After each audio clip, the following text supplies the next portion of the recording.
This is honestly one of those holy shit moments in K-pop history.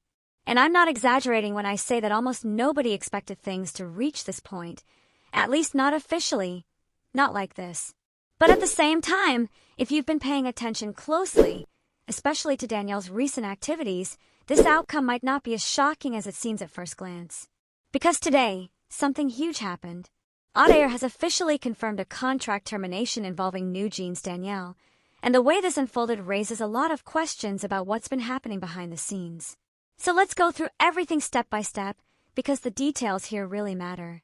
First, let's talk about the announcement itself. ADOR made it public that ADOR confirms contract termination of NewJeans Danielle. This alone already sent shockwaves through the fandom. Then we got the timing and context.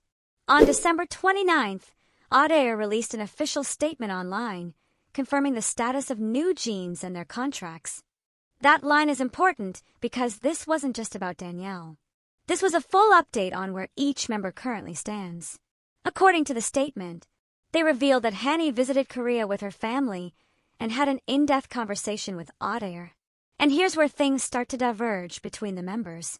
After the conversation, Hani respected the court's ruling and decided to remain with ADOR. Minji is also currently in discussion with the agency. So already, we're seeing three very different paths forming. Hani has chosen to stay. Minji is still negotiating. Danielle is no longer with the company. And that contrast is exactly why this situation feels so intense. Now, this is where things get very serious. ADOR released a long and detailed explanation, and I'm going to go through it piece by piece, because every sentence here carries weight.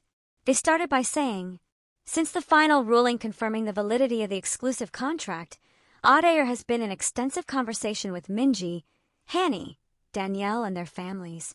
This tells us immediately that this wasn't rushed. According to ADOR, discussions were happening with both the members and their families over a period of time. Then they go into Hani's situation again. Hani visited Korea with her family and had a lengthy discussion with ADOR. During this time, they reflected on past events and objectively assessed the situation. After the conversation, Hani has decided to respect the court's ruling and stay with ADOR. That wording, objectively assess the situation, really stands out. It suggests that Hani and her family weighed everything carefully rather than acting emotionally. Then we hear about Minji. Minji is also in talks with ADOR, and discussions are ongoing to foster mutual understanding, which means Minji's case is still open-ended. But then comes the turning point. ADOR then shifts directly to Danielle.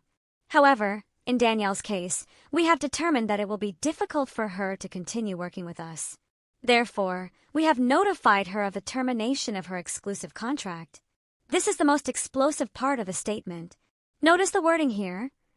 ADOR is saying they made the determination, not that Danielle requested the termination. And it doesn't stop there. They continue with an even stronger claim.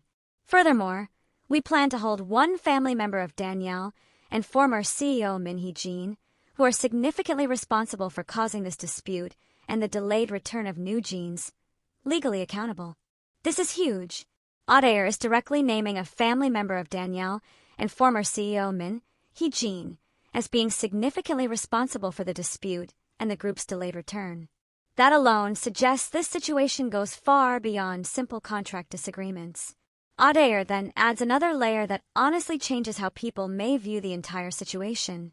During the conversation, ADOR learned that the members had been receiving distorted and biased information for a long time, leading to various misunderstandings about the company. This is an extremely serious claim. If true, it would explain why perspectives between members ended up being so different, and why some chose to stay while others didn't. ADOR also acknowledges that trust can't be rebuilt overnight. The company and the artist agreed that, to restore the love of the fans and the public, it would take time to resolve the misunderstandings completely. They then confirmed plans to address unresolved issues. Furthermore, we have decided to take the opportunity to address the various controversies that arose during the dispute, and we are currently discussing the timing and method, which suggests more explanations may be coming. And finally, ADOR closes with, ADOR will do its best to resolve the matter amicably and make sure that NewJeans can return to their fans as soon as possible. So where does this leave us? Danielle's contract is officially terminated. Hanny is staying. Minji is still in talks.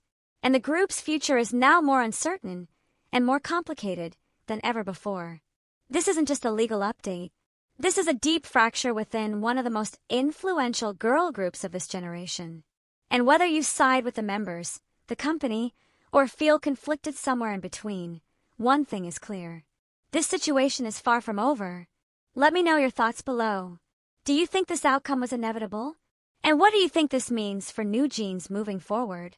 Because honestly, this changes everything.